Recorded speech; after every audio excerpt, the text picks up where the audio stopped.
പഴുത്തയൊക്കെ വരട്ടി വെച്ചതാണ് നേരത്തെ. അത് ഞാൻ അപ്പം ഉണ്ടാക്കാൻ പോകും. ചക്കയപ്പം.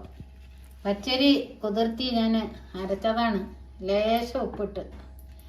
ഉപ്പ് ലേശം ഇട്ടാൽ നല്ല മധുരം തോന്നിക്കും. അത് ആവശ്യത്തിന്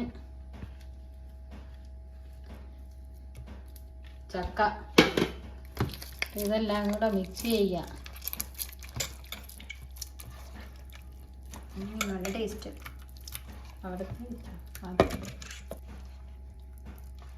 കുറച്ചുകൂടെ ഇങ്ങനെ മതി. ഞാൻ ചിരവി വെച്ച നാളികേരമാണ് ഇടുന്നത്. നിങ്ങൾ ഇനിയും അത് കൊത്തി അരിഞ്ഞ് ഇട്ടാലും നല്ല സ്വാദാണ്. ഇങ്ങനെ ഇട്ടാലും മതി. നമുക്കുള്ളത് കണക്ക് അതാണ് ഒന്നുകൂടെ രുചി ഉണ്ടാകും. ഇങ്ങനെ ആയാലും കുഴപ്പമില്ല. എന്നിട്ട് നമുക്കത് ഇതിലിങ്ങനെ ആക്കാം.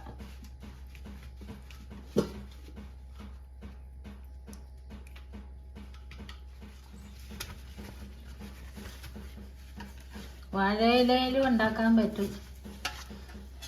വട്ടയില ആയാലും വട്ടയിലയോ ഉണ്ണിയോ എന്നിട്ട് അത് ഇവിടെ വയ്ക്കാം.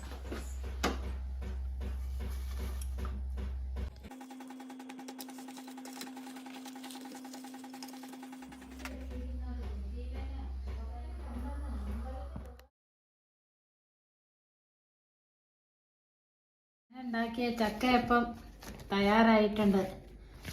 എല്ലാവരും ഇത് ചെയ്ത് നോക്കണം.